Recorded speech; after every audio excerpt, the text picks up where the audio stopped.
আমার জন্য দেশের এই অবস্থা। আপনার তো ওই দিন ওইখানে গ্যাঞ্জাম লাগছিল ভাই, কোন জায়গায়? ওইখানে ওই যে ওটা তো অবুঝের মতো কাজ করছে, ওটা তো অবুঝের মতো কাজ করছে। গ্যাঞ্জাম লাগবে।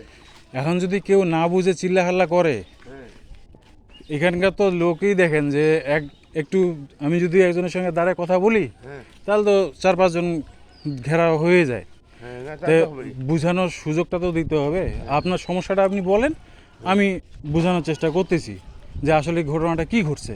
হ্যাঁ তাহলে আপনি খরচ করছেন 500 ইউনিট, হ্যাঁ কিন্তু আপনি মানতে নারাজ যে আমি 500 ইউনিট খরচ করিনি। তাহলে আমি তাহলে এর জবাবটা কিভাবে দিব? ওইটাই গ্যাঞ্জাম লাগছিল, আর তো কিছু না।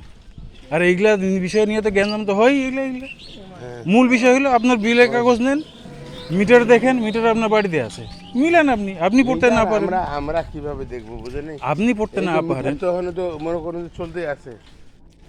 এখন গরমের সময় রিডিং কম বেশি তো হবেই। এদিকে আসেন, যায়েন না আপনি। আপনাকে তো আমরা নিয়ে এলাম। আপনার তো ওই দিন ওইখানে ভাই ওই দিনও কিন্তু ওখানে আপনার সরার সাংবাদিক ডাকছিল। বুঝছেন, আমি ওদেরকে বললাম যে কাশেম হোসেন এগুলো বসেন 1 মিনিট, কোনো সমস্যা না, ও ছিল কি সমস্যা, কি হয়েছে? আরে সমস্যা হচ্ছে আপনার সাথে এখন কি কথা আছে? না কি কথা এলে বেশি কেন হবে? হেমাদের বিল হয় 250-300 টাকা, হেমাদের বিল হচ্ছে 1800 টাকা। বেশি চালাচি হয়েছে না যে বেশি লেগে নিয়ে গেছি, না, মিটার চেক করতে হবে, মিটার চেক করতে হবে। চেক করে ওরা গিয়েছিল। সহজ কথা, 250-300 টাকা বিল বেশি আসে তো 2600 টাকা যদি আসে, তাহলে আপনাদের কাজ হয় বিলের কাগজটা নেওয়া, হ্যাঁ আর যা বলতে হবে যে মিটার রিডার কত লিখে নিয়ে আসছে আমাকে খাতাটা দেখান। তাহলে তো প্রমাণ হয়ে যাচ্ছে আমি ওখানে 2600 টাকার আসলে ইউনিট লিখছি কিনা। 2600 যদি হয় তাহলে আপনার 600-700 মতো ইউনিট উঠছে। এখন যদি আমি 600 না দিই, আমাকে তো ফোন দিছিল, আমি তো বারবার বলতেছি। আমাকে যখন ফোন দিছে, আমি বললাম আমি লিখছি 120 ইউনিট, বলছে না বিল আসছে 620 ইউনিটের। আমি বললাম তাহলে এটা ঠিক করে দাও, তখন তো ঠিক করে দিছে। যদি আমার লেখাটাই যদি ঠিক থাকতো, আমি যদি 600 ইউনিটই লিখতাম, তাহলে তো আপনাকে ঠিক করে দিত না। না, আপনি যে বলতেছেন আমার 2600 টাকা বিল আসছে, আমাকে 300 টাকা করে দিছে, ও সমস্যা ছিল বলেই ঠিক করে দিছে। আর যদি আমার খাতার সঙ্গে ওটাই ঠিক থাকতো, তাহলে তো আপনাকে ঠিক করে দিত না।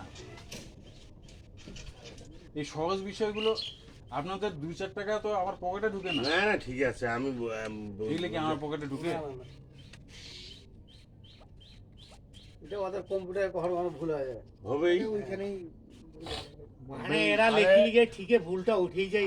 হ্যাঁ না লেখি নিয়ে যাও ভুল হয়ে ভুল না, এটা হলো কি, আপনারা যে কিছু কিছু ইউনিট ছাড়া পড়ে এনারা যখন ওই যে ডিউ ইউনিট গুলো পরে মাঝে মধ্যে যখন শেষের দিকে একবারে দেয় তখন বিলটা বেশি আসে। কাজ দিলে আর না হলে আপনি হয় না, লেখা উঠে বসকে দাও বসকে দাও, বসতে দাও। এটা কেন বড় লেখা হয় না বসে দেখো তো। বিলটা আসলে বিলের কাগজটা নিয়ে যায় রিডিং। আচ্ছা ঠিক আছে, যাই হোক এরকম যাতে ভুল না হয়, বুঝলেন? এলাকা ইচ্ছা করে কিন্তু ভুল করে, এই গ্যাঞ্জাম করতে চায় কেউ।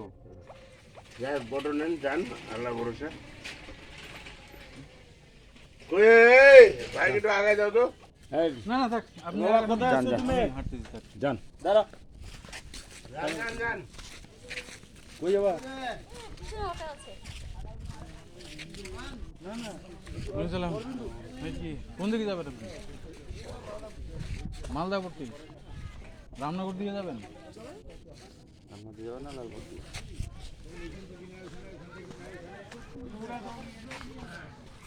বলা যাবে।